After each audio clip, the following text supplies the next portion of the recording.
Welcome students. पिछले class में हम लोग डिफिनिट इंटीग्रेशन निश्चित समाकलन को हल करना सीखा था और सबसे ज़्यादा फिजिक्स में निश्चित समाकलन का ही इस्तेमाल करना है। हमारे फिजिक्स में कहीं कैलकुलस का उपयोग आता है तो सबसे ज़्यादा निश्चित डिफिनिट इंटीग्रेशन का ही हम इस्तेमाल करते हैं। और पिछले क्लास में हम लोग डिफिनिट इंटीग्रेशन निश्चित समाकलन को हल करने का प्रोसीजर समझा था। कुछ क्वेश्चनों को हमने बनवाया भी था और कुछ क्वेश्चन ऐसे थे जिसको हमने दिया था आपको होमवर्क बनाने के लिए।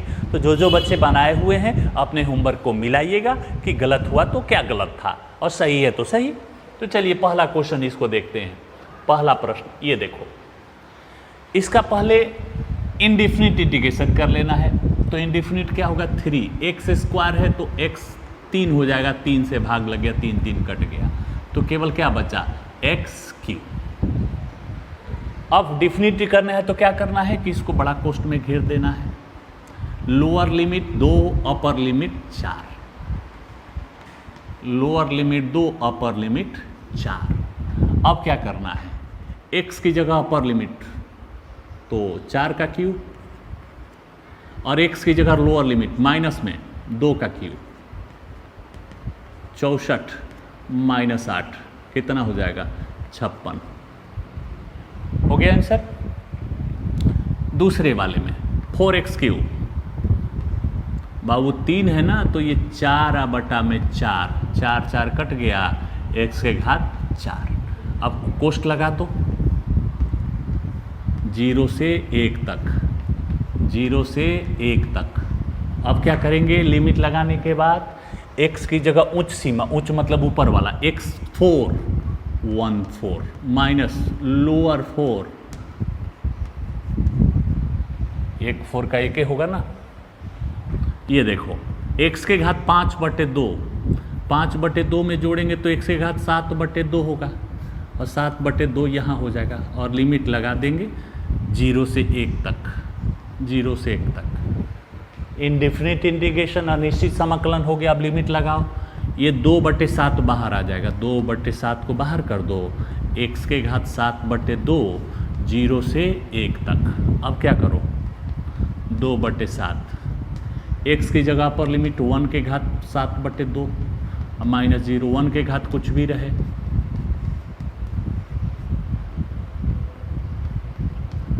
तो इसका आंसर 2/7 हो जाएगा। यहाँ आते हैं क्वेश्चन नंबर 4 पर। 7x क्यूब, 3 है तो 4/4, लोअर लिमिट 1 से 3, 1 से 3, ये 7/4 बाहर आ जाएगा, x4 1 से 3, 7/4, x अपर लिमिट तो 3, x के घात 4 तो 3 के घात 4, माइनस x के घात 4 तो 1 के घात 4, 7/4। हाँ जी, 3 के घात 4 कितना हो जाएगा, 81 में से 1 गया 80, तो आया 7/4, 81 में से गया 80, ये हो गया 20, 7 गुणे 20 140। तो ये हमारा चौथा नंबर क्वेश्चन भी सॉल्व हो गया। पांचवा नंबर, इसको मिटा देते हैं।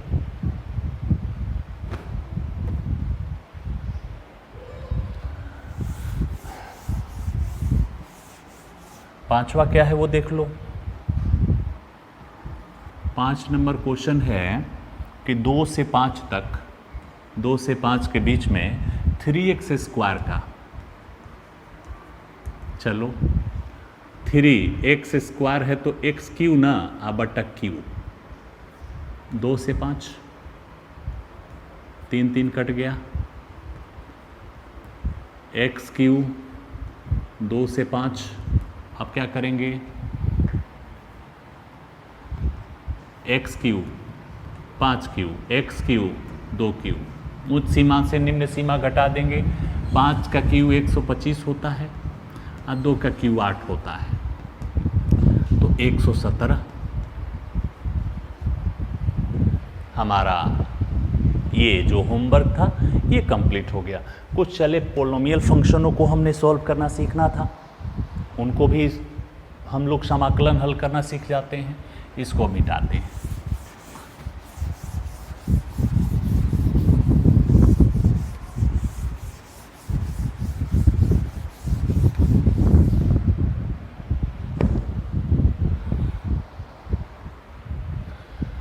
चलिए पहला क्वेश्चन आज का कि 0 से 1 के बीच में 3x square plus 2x minus 5 का समाकलन करना है। दूसरा क्वेश्चन 1 से 2 के बीच में 5x4 माइनस 3x स्क्वायर इसका समाकलन करना है। तीसरा 2 से 3 के बीच में x4 minus x³ plus 7x को समाकलन करना है। तो ये 3 प्रश्न हो गए डिफिनिट इंटीग्रेशन के। अभी तक हम लोगों ने अलग अलग पदों को निश्चित समाकलन के तौर पर बनाया। अब बहुपदीय फलनों को एक प्रश्न में जब 2 या 2 से अधिक पद आने लगे तो उनका समाकलन कैसे करेंगे, ये भी बिल्कुल सिंपली कर सकते हैं। इसमें कहीं कोई एक्स्ट्रा नहीं है। जैसे हम लोग अनिश्चित समाकलन कल किए थे, तो पहले किसी भी प्रश्न का आप अनिश्चित समाकलन कर लीजिए, उसके बाद कोष्टक लगा करके लिमिट लगा दीजिए और x का मान पहले अपर लिमिट माइनस x का मान लोअर लिमिट घटा दीजिए, जो आएगा सो हमारा उत्तर हो जाएगा। और नोट करना ये है कि यहाँ पर किसी c को जोड़ना नहीं है। कारण क्या है, इसका उत्तर ही एक c यानी अचर होता है। हर प्रश्न का उत्तर एक अचर c होता है, तो दूसरा अचर लिखने की जरूरत नहीं है। तो चलिए इन तीनों प्रश्नों को हम लोग सॉल्व करते हैं। 3x स्क्वायर है तो x³ by cube plus 2, x के घात 1 है तो x के घात 2/2 अब माइनस 5, 5 का 5x हो जाएगा 0 से 1 तक। ये 3 से 3 कट गया, 2 से 2 कटा, x³ x square minus 5x 0 से 1 तक। तो ये हमारा अनिश्चित समाकलन तो सॉल्व हो गया। अब निश्चित करो। निश्चित क्या करेंगे अब कि जहाँ जहाँ x है पहले अपर लिमिट, तो पहले अपर लिमिट 1 है तो 1³ प्लस 1 स्क्वायर अब माइनस 5 इंटू 1 अपर लिमिट, अब माइनस लोअर लिमिट x की जगह 0, 0 प्लस 0 माइनस 5 इंटू 0, 0 ही हो जाएगा। तो कितना हो जाएगा 1 plus 1 minus 5, 2 minus 5 minus 3, minus 3 x है, अचर है। इस क्वेश्चन पर आ जाते हैं। 5 x के घात 4 है तो 5 बटा 5 अब माइनस 3 x के घात 2 है तो x के घात 3/3 लिमिट लगा दो 1 से 2 तक। तो ये तो 5 5 3 3 कट जाएगा, तो केवल क्या बचा x के घात 5 माइनस x के घात 3 1 से 2 तक। तो ये हम लोगों ने इनडेफिनिट हल कर लिया, अनिश्चित समाकलन कर लिया। अब निश्चित कर दो, लिमिट लगाओ। निश्चित में यही करना है कि अनिश्चित वाले उत्तर में लिमिट लगा दो। तो चलो लिमिट लगाते हैं। लिमिट क्या क्या करना है, x जहाँ जहाँ x से पहले वो अपर लिमिट 2 लिखना है, तो 2 x के घात 5 और x के घात 3, x की जगह 2 लिखा गया। अब माइनस x की जगह 1 लोअर लिमिट, तो x की जगह 1 तो 1 5 माइनस 1³ 2 के घात 5, 2 के घात 3 और 1 माइनस 1, 24 माइनस 0 24, और 24 से खुद c है, अचर है, इसीलिए c यहाँ नहीं जोड़ा जाता। दूसरे क्वेश्चन पर आते हैं। तीसरा ये जो प्रश्न है, x के घात 4 है तो x के घात 5/5 माइनस x के घात 3 है तो x के घात 4/4 अब प्लस 7 x के घात 1 है तो 2/2 लिमिट 2 से 3 तक। तो ये तो अनिश्चित हल हो गया। इनडेफिनिट हमने हल कर लिया। अब डेफिनिट करो, लिमिट लगाओ। तो लिमिट लगाते हैं बच्चा लोग। x की जगह अपर लिमिट,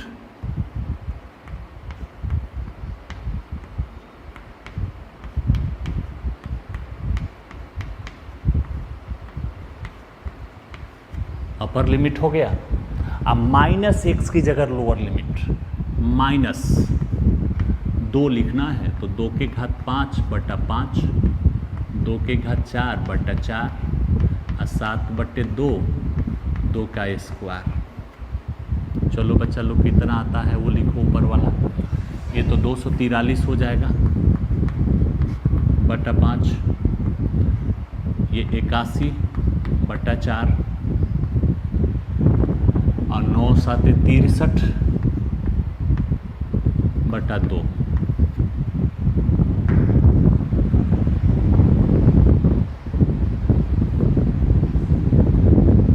माइनस 2 के घात 5 32/5, माइनस माइनस प्लस 2 के घात 4 16/4, माइनस प्लस माइनस ये 4 7 28/2।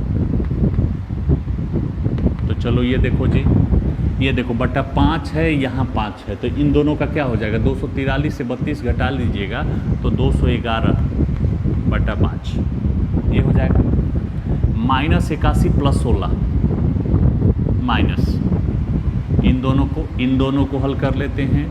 ये माइनस में है, ये प्लस में है, तो माइनस हो जाएगा और 16 घटा देंगे तो 65/4, 15 80 हो जाएगा, 81 बिल्कुल सही है। और ये देखो 63 माइनस 28, 63 से 28 घटा दीजिएगा, अगर 30 होता तो 33 तो 35 बचेगा। इनका एलसीएम ले लीजिए, 5 का 20 एलसीएम हो जाएगा, 20 हो जाएगा। ये 4 बार में, 4 4 8, ये 5 बार में, 5 25, 6 25 30 2 32, और ये 10 बार में 350, 350 325, 25 बचा, 25 इसमें जोड़ दो, 8 6 9/20। तो ये हमारा ये उत्तर हो जाएगा निश्चित समाकलन का। चलिए कुछ ट्रिग्नोमेट्रिकल फंक्शनों को भी सॉल्व करना सीख लें।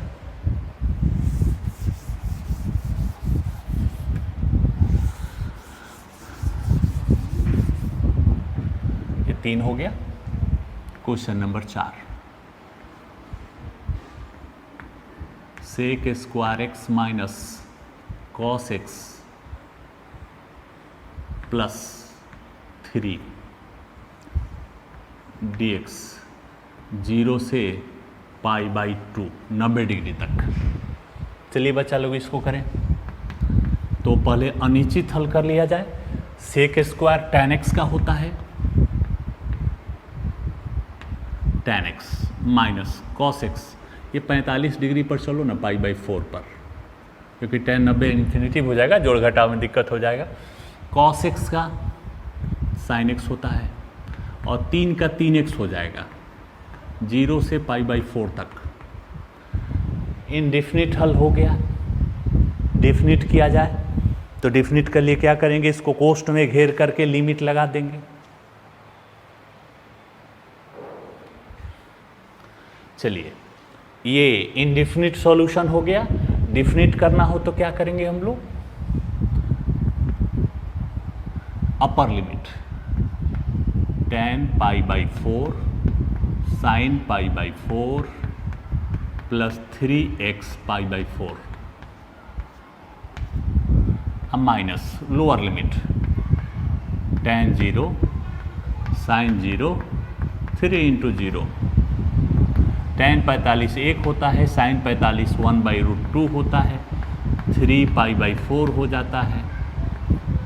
अब माइनस tan 0 0 sin 0 0 0, 1 माइनस 1/√2 और 3 π/4 इतना छोड़ देंगे, हमारा यह उत्तर हो जाएगा। तो इस तरह से किसी प्रश्न का डिफरेंट इंटीग्रेशन, चाहे वो ट्रिग्नोमेट्रिकल फंक्शन हो चाहे वह अलजेब्रिक फंक्शन हो, उसका समाकलन कर सकते हैं। चलिए कुछ और प्रश्न को जानते हैं।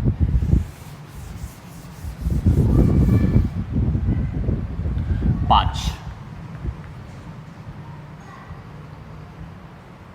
0 से 2 तक,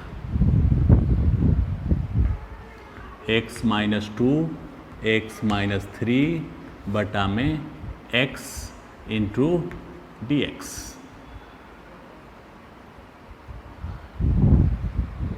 ये तो हमने ऐसा प्रश्न बनाया था इनडिफिनिट में, तो पहले आप इनडिफिनिट ही तो हल करो। चलो इनडिफिनिट हल करो, पहले इंद का गुणा करो, x square minus 3x minus 2x plus 6 by x into D x. X square minus 5x plus 6 by x, अलग अलग कर दो, x square by x 5x by x और 6 by x into D x. 0 से 2 x minus 5 6 into 1 by x into D x. चलो ये तो हमारा सामान्य गुणा भाग हो गया। अब समाकलन करें x का, एक्स स्क्वायर बाई 2 1 है तो, अब 5 है तो 5x और 6 1 by x D x. 1 by x D x log x होता है, लॉग एक्स 0 से 2 तक।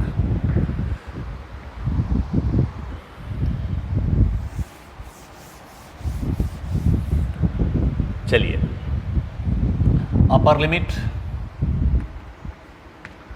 x की जगह 2 अपर लिमिट है 2, तो 2 का square by 2 minus 5x plus 6 log x 2 हो गया।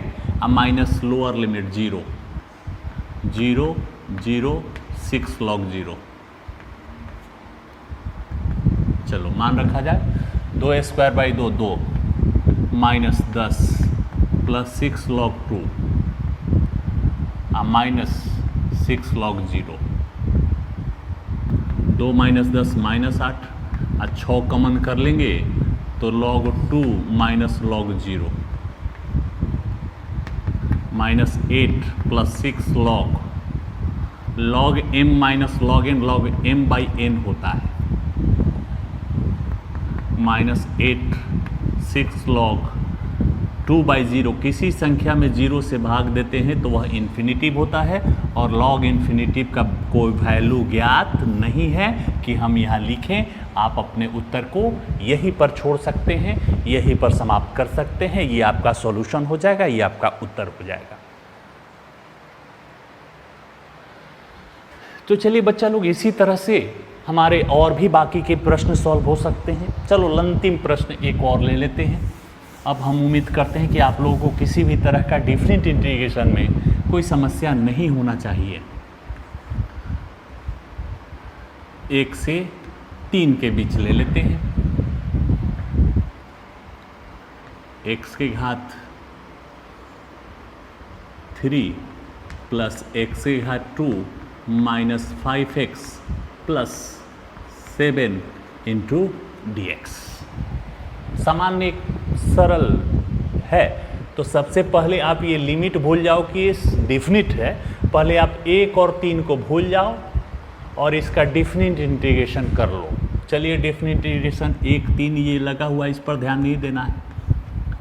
x के घात 3 है तो क्या होगा, 4 बटा 4 हो जाएगा। 1 जोड़ देंगे पावर में, पावर से भाग दे देंगे, प्लस x के घात 2 है तो 3 हो जाएगा, 3 से भाग। 5 x के घात 1 है तो x के घात 2 बटा 2 हो जाएगा। और 7 है तो 7 1 इंटू डी एक्स होता है तो 7 का 7x हो जाएगा, 1 से 3 के बीच में। तो हमारा डिफिनिट इंटीग्रेशन इनडिफिनिट तो हल हो गया। अनिश्चित समाकलन तो ऐसे ही करते हैं अनिश्चित, ये अनिश्चित उत्तर हुआ। अब निश्चित कर देते हैं इसको, डिफिनिट कर लिमिट लगा देते हैं। अपर लिमिट पहले ना, तो चलो x का पहले अपर लिमिट 3 के घात 4 बटा 4, 3 के घात 3 बाई 3, 5 बटे 2, 3 स्क्वायर 7 गुणे 3। तो जहाँ जहाँ x था वहाँ अपर लिमिट 3 लिखा गया। अब माइनस लोअर लिमिट 1 है, तो ये हो जाएगा 1/4, 1/3, 5/2 और 7 गुणे 1। 1 से गुणा करेंगे तो वही संख्या न होगा। कितना बचा वो नोट करो। ये अब माइनस प्लस लगा देते हैं। 3 के घात 4 81/4 होता है। ये कितना हो जाएगा 27/3 माइनस 9×5 45/2 अब प्लस 21 -1/4 -1/3 प्लस 5/2 हम प्लस माइनस 7। तो देखो बच्चा लोग कहाँ कहाँ देखो, ये 81/4 अब -1/4 तो ये हो जाएगा 80/4। 27/3 और 1/3 तो ये 26/3 हो जाएगा। 45/2 और प्लस तो -40/2 हो जाएगा। और 21 से 7 घट गया तो 14 बच गया, तो ये हो जाएगा 20 और ये 26/3 भाग दे दो और 3 का 24 6 7 -20 प्लस 14, ये 20 से ये 20 कट जाएगा। 14 वाट 22.67 ये हम लोग का उत्तर हो जाएगा। तो ये हम लोगों का डिफरेंट इंटीग्रेशन आज यहाँ कंप्लीट करते हैं, समाप्त करते हैं। साथ साथ कैलकुलस का यह चैप्टर, कैलकुलस की यह प्रक्रिया जो फिजिक्स में उपयोगी है, ये आज का क्लास ख़त्म होता है। अगले क्लास में हम लोग पुनः फिजिक्स गति को लेकर उपस्थित होंगे। फिजिक्स में ये जितने कैलकुलस पढ़ाए गए इनका हमें इस्तेमाल करना है। पिछले पाठों में अगर आपको याद होगा, संवेग संरक्षण के सिद्धांत में हमने फिजिक्स कैलकुलस के d/dx ऑफ अचर बराबर 0 इसी फॉर्मूले का इस्तेमाल करके उस संवेग संरक्षण को साबित किया था। तो वहाँ नहीं बताए थे तो वहाँ तो डायरेक्ट सूत्र लिखवा दिए, लेकिन आज हम लोग कैलकुलस के उन सारे प्रोसेस को समझ लिए जो फिजिक्स में उपयोगी हैं, जिनका फिजिक्स में हम लोग इस्तेमाल करेंगे। तो ये कैलकुलस हम लोग का फिजिक्स का जितना था उतना कंप्लीट होता है। फिर भी ध्यान देना बच्चों, हमने आपको पहले ही दिन कहा था कि कैलकुलस अगर हम मैथमेटिक्स में पढ़ते हैं तो जितना हम पढ़ाएं इतना हमें 6 महीना में पढ़ना है। तो पूरा डिटेल है और हमने 6 दिन 7 दिन में इसको कंप्लीट कर लिया, 6-7 पीरियड में कंप्लीट कर लिया। तो इसका ये कदापि अर्थ नहीं है कि कैलकुलस इतना ही है। हमने उतना ही आपको कैलकुलस पढ़ाया है, समझाया है जितना हमें फिजिक्स में जानना है, जिसका हमें फिजिक्स में उपयोग करना है।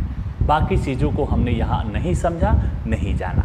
तो ये हम लोग का कैलकुलस आज कंप्लीट होता है। अगले क्लास में हम लोग पुनः फिजिक्स के नए टॉपिक गति बीच में छोड़ा हुआ था हम लोगों ने, उनको पुनः प्रारंभ करेंगे। तो आज के क्लास में इतना ही। अगले क्लास में गति को लेकर उपस्थित होंगे। धन्यवाद।